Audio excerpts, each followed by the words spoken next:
Hello everyone! Ayan, so flex ko yung time na nandito pa ako sa stock room. So ito yung experience ko talaga dito sa Kuwait na talagang hindi ko makakalimutan, and ang daming realization na nangyayari sa totoong buhay talaga. It's a really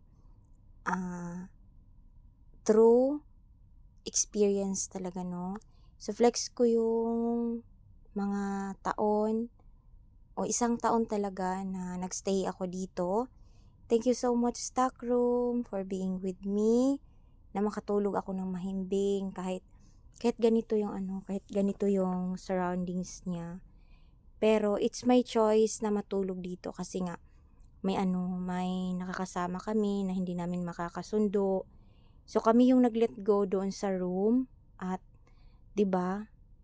Yung tao talaga na may ginagawa sa kapwa, babalik yun sa kanya. O 'di ba? Nakauwi siya ng Pilipinas na hindi tapos yung kanyang kontrata. Yun yung kasama namin na hindi nyo nakikita, never sa aking video. Kasi ayoko din. Ganito yung surroundings ng kwarto ko. So para siyang basurahan or stock room nga, kung ano yung mga gamit na hindi na ginagamit dito nilalagay. So nag-decide ako na dito matulog nung time na hindi na kami okay. Hindi alam ng amo ko yun. As long as may lock yung room, okay lang sa akin kung ano ang nakapaligid, as long as na makatulog. Kasi kailangan talaga nating matulog para sa may energy tayo for the next tomorrow. Ito yung ito lang, natutulog ako, mahimbing naman yung tulog ko dito. Thank you Lord sa pasensya na binigay mo, sinamahan mo ako lagi dito. Maraming salamat for being with me. Yung next is dito sa kitchen. Ito, kitchen 'di ba? O 'di ba? Lagi kong katabi ko lagi yung ref. Ayan, diyan ako natutulog. Diyan ko lang nililipat yung ko. So ganun yung situation ko dito. Alam nyo guys, 'di ba, gagawin natin ang lahat para sa ating mahal sa buhay. Ayan, at least hindi pa ako nakauwi, nakabalik na ako sa aming talagang totoong kwarto. Ayan na siya guys, yung kwarto ko talaga. Ito talaga yung yung bed ko. Ayan.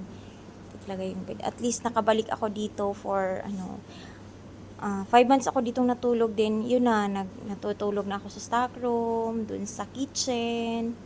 Tapos ito na, nakabalik na sa wakas. May 5 months pa naman ako dito. So, ayan. So, ang dami talagang realization sa life, no? So, ginagawa ko para sa mga anak ko, sa mga mahal ko sa buhay.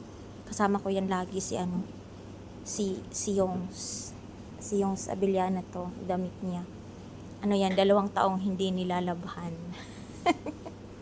Ayan, welcome back to my real room. Ayan. So, ginagawa ko tong video na to para may pagkukunan ng kahit paano may aral talagang mapupulot ninyo. So, hindi ibig sabihin na umiiwas ka ay talunan ka.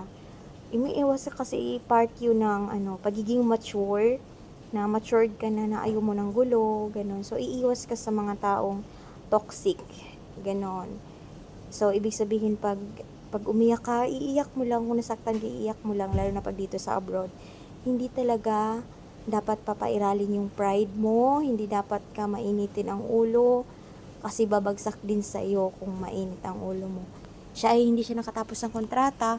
Actually, hindi naman talaga hindi naman nananakit yung amo namin. Okay naman siya. Siya talaga yung may problema. Kaya, yun. Payo ko sa mga andyan pa sa Pinas na may balak pag-abroad. Ganun ha, hindi masyado mainit ang ulo na ikaw yung lahat na susunod. Hindi talaga ganun. So, dapat mag-pray tayo palagi para matapos ang kontrata. Kasi nga, mas maganda talaga pag tapos mo yung kontrata mo. Especially pag first timer ka. So, naka-base doon yung experience mo sa work. Ayan. Thank you for watching. God bless.